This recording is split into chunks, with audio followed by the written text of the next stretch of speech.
ditch digging companies and the Memorial Day. Veterans Day.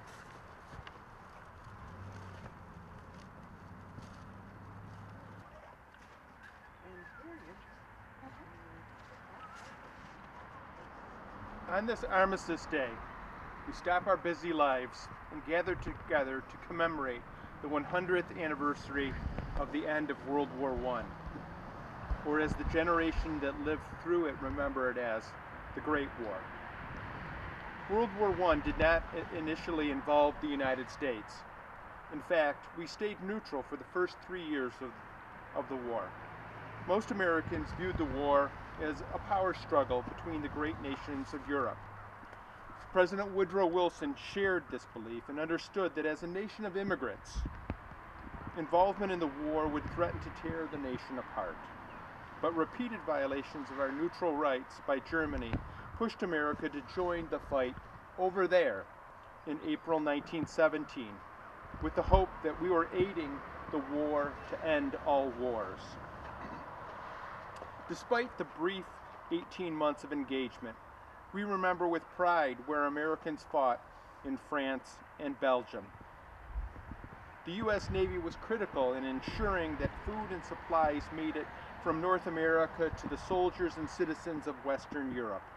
Marines in the U.S. Army stopped the Germans and helped France and Britain win the war. Before it was over, 2 million young American men had sailed across the Atlantic Ocean to the already devastated battlefields of the Western Front.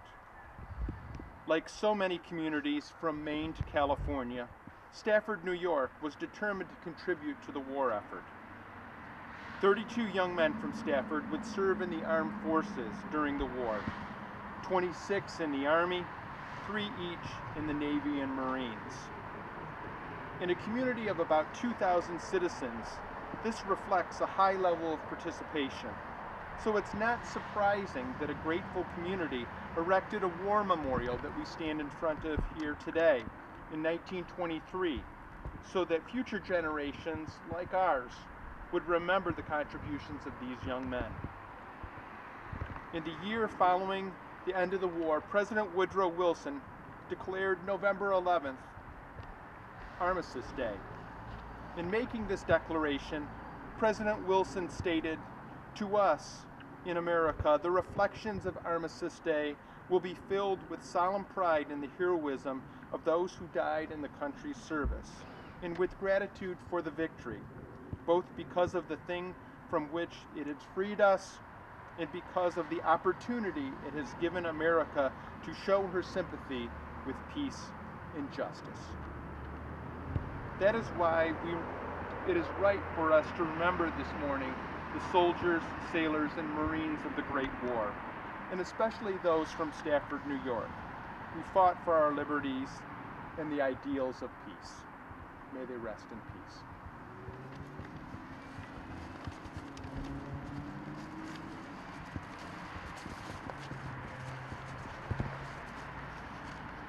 This morning we will remember the boys who went to serve in World War I from Stafford. From the Army, William W. Benham.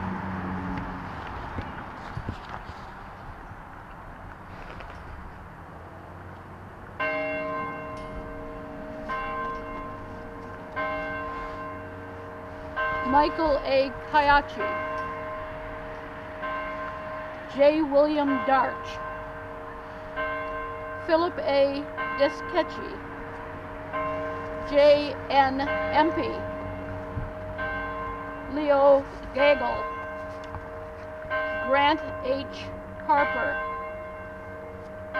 William Henry Hillpecker, Harry Iveson, Earl Kingdon, Leonard Kingdon, who gave his life, John Kirkpatrick, who gave his life, Leslie W. March, Roy S. McEwen, Lamont Mueller, Ralph Mueller, Edward Owens, Hiram L. Randall, William McBriars, Irving E.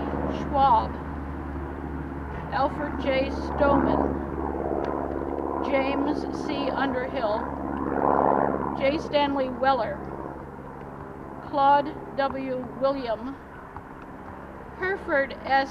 Williams, H. Harold White, and from the Navy, Roscoe C. Gray, Fred H. Pinney, Evan F. Sage, and the Marine Corps, Lloyd J. Gillard, Dean T. Martin, Irving R. Wilder.